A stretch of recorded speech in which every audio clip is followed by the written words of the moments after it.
Hey everyone, welcome to Study IQ. My name is Hina. I'm a faculty of UPSC Law Optional Paper at Study IQ. In today's video, we are going to discuss defenses against tortious liability. So let's get started. The first defense in the tortious liability is voluntary non-fit injuria, which literally means if the plaintiff voluntarily consents to the risk of harm, they cannot later claim damages for injuries resulting from that harm. तो it's clear. अगर plaintiff को कोई damage होता है, कोई injury पहुंचती है और वो कॉम्पनसेशन लेने जाता है, तो डिपेंडेंट के पास एक डिफेंस होता है which is volenti non fit injuria. What does it mean कि जो प्लेंटिफ है उसने खुद ही इस जो रिस्क इन्वॉल्व था उसमें कंसेंट दिया था, and now when he has suffered injury तो अब वो कॉम्पनसेशन नहीं मांग सकता। लेकिन अब जरूरी क्या है इसमें प्रूव करना।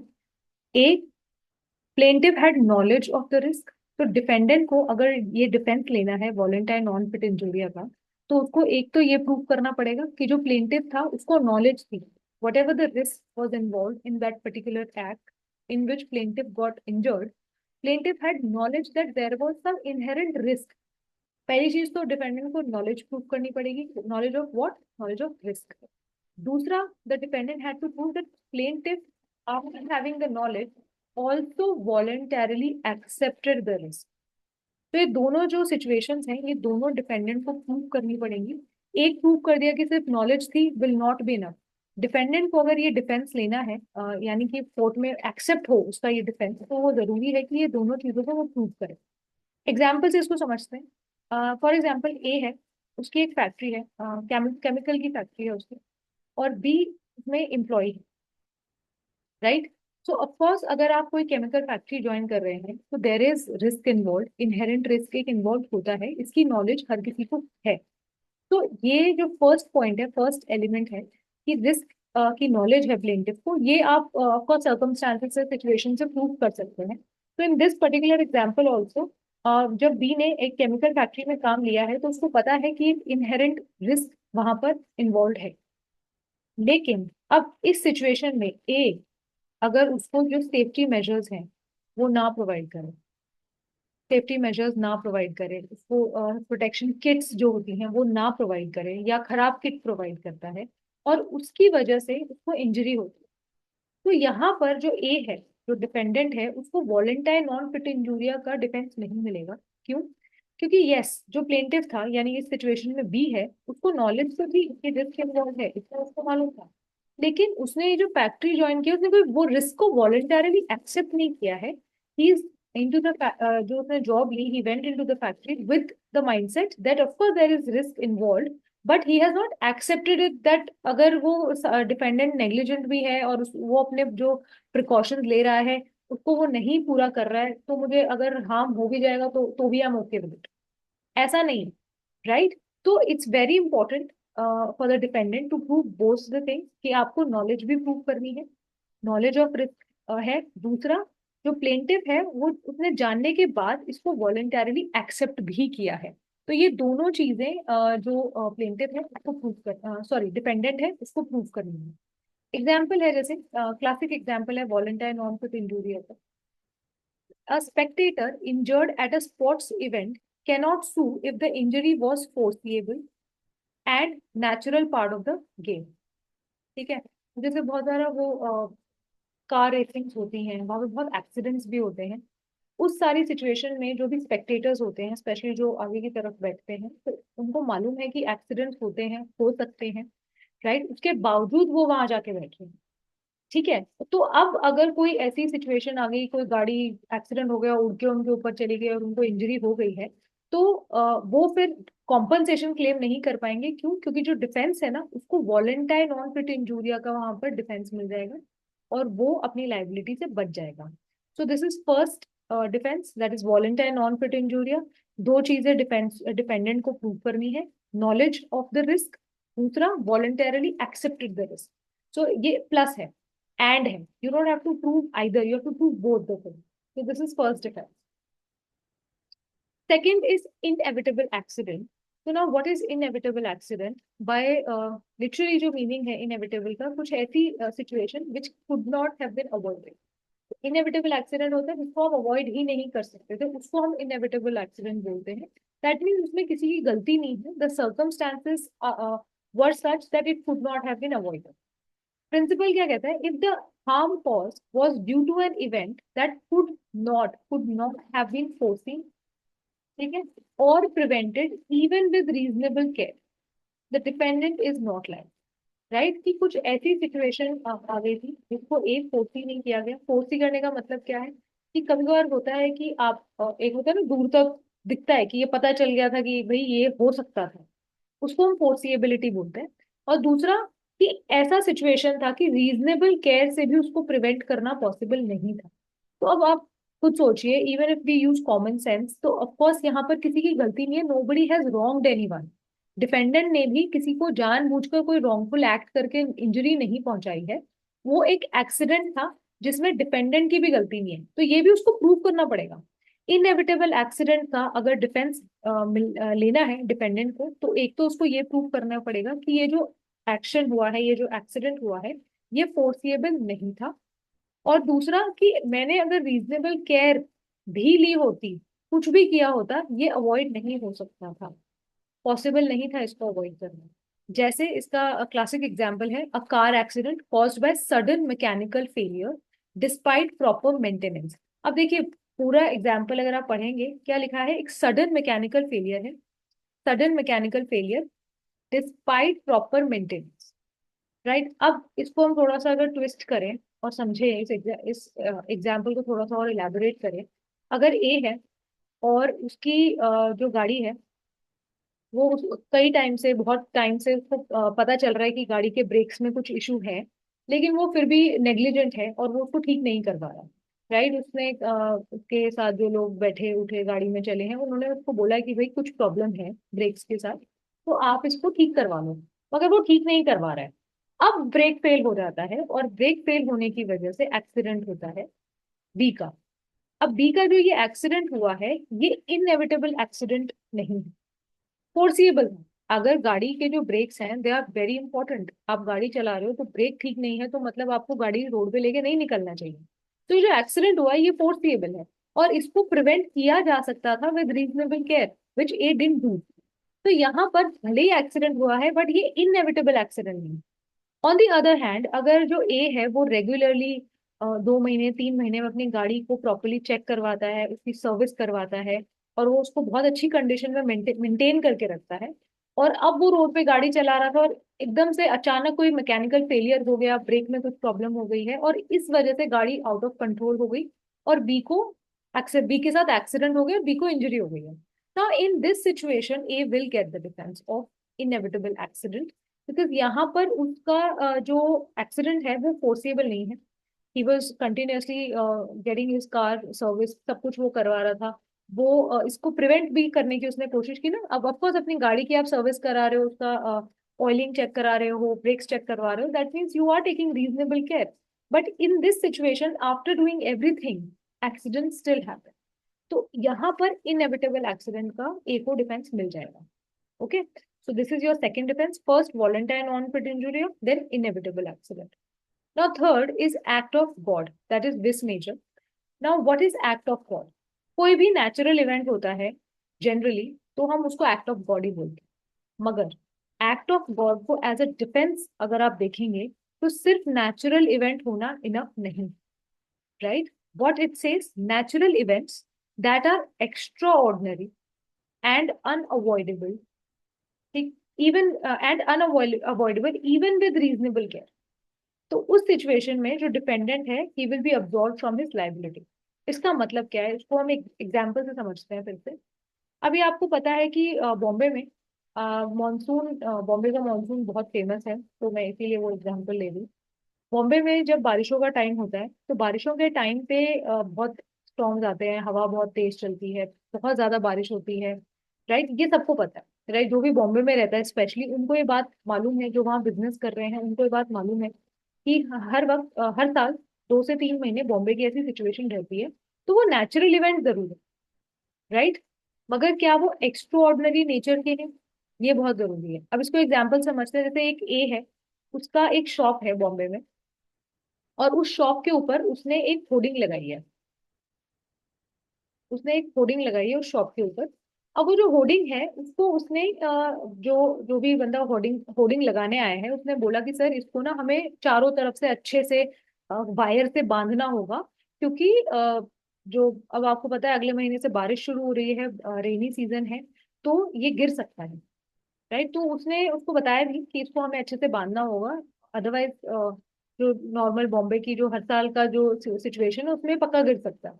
राइट, तो उसके बावजूद जो ए है वो उसको बोलता है अरे इतना बांधने की जरूरत नहीं है, बस लगा दो, कहाँ जाएगा, कहीं नहीं जाएगा। ऐसे करके उसने होर्डिंग लगवा दी। अब जुलाई अगस्त में रेनी रेनी सीजन के, हवा चली और वो होर्डिंग गिरी, बी के सर पे गिरी, और बी को लग गई उससे इंजरी हो गई थी। अब बी ए से कॉम्पनसेशन चाहता है कि मुझे आप कॉम्पनसेट करें जो भी मुझे इंजरी हुई है उसके लिए। A took defence of act of God. A कहता है कि भाई मेरी क्या गलती है, जो होर्डिंग थी वो हवा से गिरी है, तो वो एक्ट ऑफ गॉड है, उसमें मेरी कोई गलती नहीं है। लेकिन यहाँ पर ए को एक्ट ऑफ गॉड का डिफेंस नहीं मिलेगा, क्यों? क्योंकि natural event that are extra ordinary, Bombay में हर साल किस तरीके का वेदर होता है फॉर 2-3 मंथ, वो सबको पता है, तो वो एक ऑर्डिनरी सर्कमस्टांस है। तो you are expected to be prepared for it. जो ऑर्डिनरी सिचुएशंस हैं उनके लिए आप प्रिपेयर्ड होने चाहिए। लेकिन अगर उस टाइम पे जब ए ने ये होर्डिंग लगाई है, कुछ इस तरीके की हवा चली है कि weather channels are also covering it by saying that इस तरीके का इवेंट कभी 10 साल में नहीं हुआ, 15 साल में नहीं हुआ, एक extra ordinary weather situation create हो गई है और उसकी वजह से होर्डिंग गिरती है, then A will get the defence of act of God. Right, क्यों? क्योंकि अब एक्स्ट्रा ऑर्डिनरी नेचर का नेचुरल इवेंट हुआ है। So you have to understand not every natural event will be covered under act of God as defense. तो every natural event अगर हम normally बात करें, हवा आना, हवा चलना, फ्लड्स आना, ड्रॉट, ये generally they are considered as act of God. But act of God as a defence, it's important that you prove that it was extraordinary. Right, so that is the burden is on the defendant to prove that. जैसे example floods, earthquakes, lightning, ये सब natural event है, और इस वजह से अगर कोई किसी का नुकसान होता है, कोई इंजरी होती है, तो आपको उसके लिए जो डिपेंडेंट है उसको प्रोटेक्शन मिलती है, वो उसको डिफेंस मिलता है, और उसको कॉम्पनसेशन नहीं देनी पड़ती, provided he proves that the event was of extraordinary nature. Next is principle, next is plaintiff's own wrong, that is ex turpi causa non oritur actio. It says a plaintiff who suffers harm as a result of their own illegal or wrongful act cannot recover damages. Right? This is very normal और common sense भी यही बोलता है कि अगर वजह से injury आपको सफर करनी पड़ती है तो इसके लिए आपको damages नहीं मिलेंगे। ठीक है, फॉर एग्जाम्पल एक बर्गलर है, injured while breaking into a house, can not claim compensation. Right, अगर आप, भाई अब ए है वो किसी के घर में चोरी करने गया है, ठीक है, आप थेफ्ट करने गए हो किसी के घर में, और वहां पर अब बी मिल गया उसको। अब बी उसको भगा रहा है, उस चक्कर में बी ने उसको डंडा मार दिया, या उसको कोई चोट लग गई है, या वो भागते भागते गिर गया, कोई भी वजह से अगर उसकी जो है वो इंजरी हो जाती है, तो वो कल को ये नहीं कह सकता कि ठीक है क्राइम पे, तो क्रिमिनल लॉ में तुम्हें मुझ पे जो केस करना है करो, लेकिन टॉर्ट्स में तो मैं जाके कॉम्पनसेशन लेने वाला हूँ। Right, A will not get any compensation, उसको कुछ नहीं मिलेगा, बी को डिफेंस मिल जाएगा प्लेंटिफ्स ओन रॉन्ग का। तो अगर जहां पर प्लेंटिफ की खुद की गलती है, ठीक है, और उसने खुद ही ने कोई रॉन्गफुल एक्ट, कोई इलीगल एक्ट किया था जिसकी वजह से he suffered injury, as a result और as a consequence of that he suffered injury, so he will not get benefit of his own wrong. Right, तो डिपेंडेंट को डिफेंस मिलेगा अंडर दिस कैटेगरी, और उसकी लाइबिलिटी अब्सॉल्व हो जाए, resolve हो जाएगी। Next is statutory authority. अब स्टैट्यूटरी अथॉरिटी का मतलब क्या है कि कई बार जो लॉ है, स्टैट्यूट है, उसके थ्रू जो गवर्नमेंट्स होती है, गवर्नमेंट है, उनको प्रोटेक्शन देती है। Right, so actions authorised by law, किसी लॉ ने या स्टैट्यूट ने कोई एक्शंस ऑथराइज किए हैं, cannot form the basis for a tort claim provided they are carried out with limits of the authority. अब स्टैट्यूटरी अथॉरिटी भी ना एब्सोल्यूट नहीं है। ऐसा नहीं है आप लॉ बना दो और उसमें आपने प्रोटेक्शन दे दी है तो अब government can never be made responsible, right. Statutory authority में अगर कोई ऐसे एक्शन है जिसको अप्रूव किया गया है, तो उनको भी विद इन अथॉरिटी प्रोटेक्शन मिलेगी। यानी कि वहां पर भी it's very important that whatever the authority was to due care and attention उन्होंने दी है जो भी लॉस है उसको कम करने के लिए। सिर्फ आपको स्टैट्यूटरी अथॉरिटी मिल गई है इसका ये मतलब नहीं है कि आप रीजनेबल केयर नहीं करेंगे, right. So under statutory authority also it's very important defence has to prove कि एक वो एक किसी स्टैट्यूट के अंदर उनको परमिशन थी, दूसरा दे acted with in their authority और उन्होंने रीजनेबल जो ड्यू केयर एंड अटेंशन लेनी चाहिए वो ली थी, राइट। तो देन स्टैट्यूटरी अथॉरिटी का आपको डिफेंस मिल जाएगा। जैसे noise from a factory operating under government sanction, तो यहाँ पर though it can cause injury to lot of people, but still यहाँ पर क्योंकि वो बिकॉज सी बहुत सारे जो स्टैट्यूट्स होते हैं वो लार्जर पब्लिक इंटरेस्ट के लिए होते हैं, ठीक है। तो वहां पर अगर किसी एक पर्टिकुलर कोई number of people are suffered any injury also, वहां वहां पर larger public interest will be preferred और स्टैट्यूटरी अथॉरिटी का डिफेंस जो है वो मिल जाएगा। Then we have private defence. Now what is private defence? हमें मालूम है कि खुद की प्रोटेक्शन के लिए अगर आपको कोई एक्शन लेना पड़ा और उस एक्शन की वजह से the other person has suffered an injury, तो आप उसके लिए लायबल नहीं। A person has right to protect themselves, their property, another person's from harm, provided the force used is reasonable। अब ये बहुत जरूरी है। See, private defense is right of self preservation। Self preservation, आप खुद को बचाने के लिए आपको ये राइट दी गई है कि भाई अगर ऐसी सिचुएशन है जहां पर आपको अपने आप को बचाने के लिए कुछ ना कुछ ऐसा स्टेप लेना पड़ेगा जिससे सामने वाला इंजर्ड हो सकता है, तो आप वो ले सकते हैं, आपको डिफेंस मिल जाएगा प्राइवेट। सेल्फ प्रिजर्वेशन की राइट है, ये पनिशमेंट की राइट नहीं है। You don't have right to punish the other person, right, कि भाई अब मेरे को मारने आया तो अब मैं तुमको मार ही डालूंगा। यू कैन डू दैट, वो पनिशमेंट देना हो गया। प्राइवेट डिफेंस उतने ही एक्सटेंट तक मिलता है जितने एक्सटेंट तक आप खुद को बचाने की कोशिश करते हैं, राइट। तो reasonable force is very very important. Proportional force होना चाहिए। प्रोपोर्शनल फोर्स का मतलब क्या है? प्रोपोर्शनल फोर्स का मतलब है कि खुद को बचाने के लिए आपको जितना फोर्स लगाना चाहिए आप खाली उतना लगाएंगे, आप उससे ज्यादा फोर्स यूज नहीं करेंगे। जैसे दो चीजें प्रूव करनी है, सबसे पहले उसको ये प्रूव करना पड़ेगा कि जैसे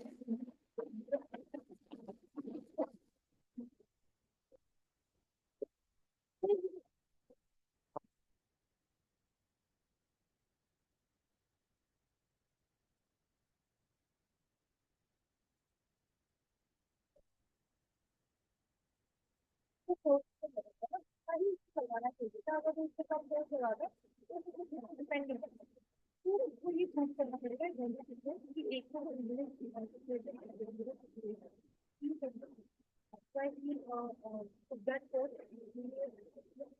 प्लस वो जो एक्शन ऑफ प्रोटेक्शन, ये दोनों चीजें सक्सेसफुली प्रूव कर दो प्राइवेट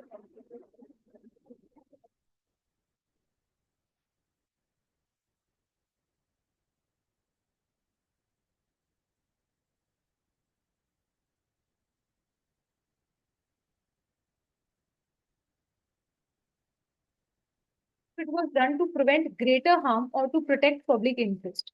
तो कहते हैं ना कि बड़े हार्म को कम करने के लिए जरूरी है कि चलो छोटी छोटी बड़ा house to stop the spread of fire.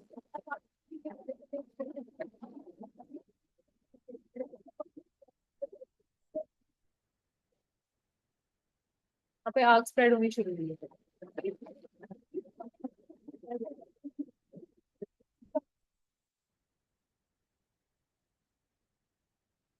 और आगे स्प्रेड ना हो। अब इस सिचुएशन में ए ने जो किया वो एक नेसेसिटी थी। अगर जो है उसके अगेंस्ट सूट फाइल करता है फॉर कॉम्पनसेशन, तो यहाँ पर बी को कोई कॉम्पनसेशन नहीं मिलती। Why? A can successfully take the defence of himself, right. तो ऑब्वियस लाइबिलिटी के अंदर जो डिफेंस को मिलते हैं, लेकिन बर्डन ऑफ प्रूफ जो होता है सारे डिफेंसेस का वो डिपेंडेंट पे होता है। तो प्लेंटिफ पहले जाके अपना केस लिखता है और defendant can take all any of these defences, और उसको सक्सेसफुली अगर वो प्रूव कर देता है तो उसकी जो लाइबिलिटी है वो खत्म हो जाती है और उसको प्लेंटिफ को कुछ भी अमाउंट पे करना है। ये जो क्वेश्चन है थ्योरेटिकली बहुत पूछा जाता है कि what are the defences law torts के अंदर जो कितने टाइप ऑफ डिफेंसेस हैं, तो इस तरीके से एक जनरल क्वेश्चन भी आ जाता है and at time specific question. Okay, हमारा जो बैच है यूपीएससी लॉ, जो हमारा अभी चल रहा है, इट्स बिन 1.5 मंथ और फर्स्ट टाइम स्टडी आई थी, मैं उसको लॉन्च भी किया था। तो उस बैच में we are going to cover all these defences specifically also, क्योंकि एट टाइम्स हो सकता है आपका एक 15 नंबर का क्वेश्चन से वॉलेंटाइन नॉन फिट इंजूरिया पे आ जाए, राइट? तो उसमें we are going to cover some landmark judgments and the essentials and with all the notes and everything, right? This lecture series is to give you a brief introduction with thoughts, ताकि आपको एक foundation आपकी build हो सके।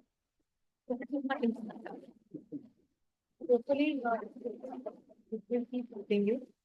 Thank you so much for watching.